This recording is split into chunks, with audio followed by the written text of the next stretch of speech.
ভারতের পশ্চিমবঙ্গের বিধানসভা নির্বাচনের ফলাফল ঘোষণার পর থেকে রাজ্যের বিভিন্ন প্রান্তে শুরু হয়েছে তীব্র রাজনৈতিক সহিংসতা। বিশেষ করে দক্ষিণ ২৪ পরগনা জেলার ভাঙড় এলাকায় ব্যাপক সংঘর্ষ, বাড়িঘর ভাঙচুর ও বিরোধী রাজনৈতিক কর্মীদের ওপর হামলার ঘটনা ঘটেছে। স্থানীয় সূত্রে জানা গেছে, ফল ঘোষণার পর থেকেই উত্তপ্ত হয়ে ওঠে ভাঙড় এলাকা। তৃণমূল কংগ্রেসের অভিযোগ, নির্বাচনে বিজয়ী আইএসএফ নেতাকর্মীরা রাতভর বিভিন্ন এলাকায় তাণ্ডব চালিয়েছেন।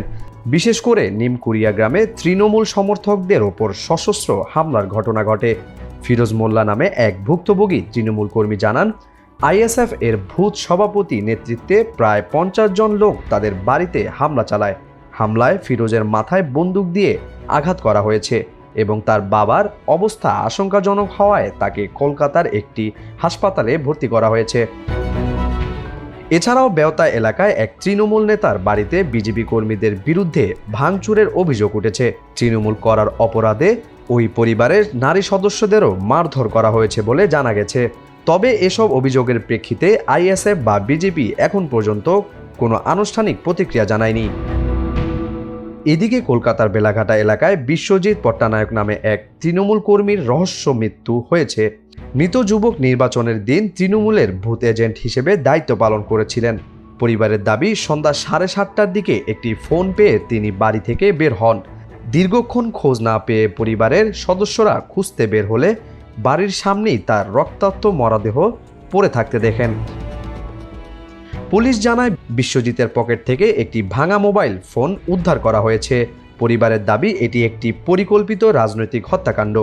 বেলাঘাটা থানা পুলিশ মরদেহটি ময়নাতদন্তের জন্য হাসপাতালে পাঠিয়েছেন এবং কলশিট যাচাই করে ঘটনার তদন্ত শুরু করেছে। ২০২৬ সালের এই নির্বাচনে ভোট চলাকালীন বড় কোনো প্রাণহানির খবর না থাকলেও ফলাফল পরবর্তী এই সহিংসতা পশ্চিমবঙ্গ রাজনীতির পুরনো সংঘাতময় চিত্রকেই সামনে নিয়ে এসেছে। বিভিন্ন জেলায় তৃণমূল কর্মীদের লক্ষ্য করে হামলার অভিযোগ ওঠায় সাধারণ মানুষের মধ্যে আতঙ্ক ছড়িয়ে পড়েছে।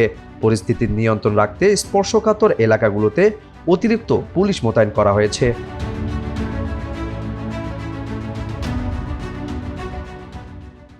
ইউএফটি ফার্স্টের সাথে ট্রেড করুন যে কোনো জায়গা থেকে। ক্যাম্পাসে ক্লাসের ফাঁকে, ঢাকায় জ্যামে বসে কিংবা ঘরে বসে, ট্রেডিং এখন হাতের মুঠোয়। তাই ট্রেড করুন যখন খুশি, যেখানে খুশি।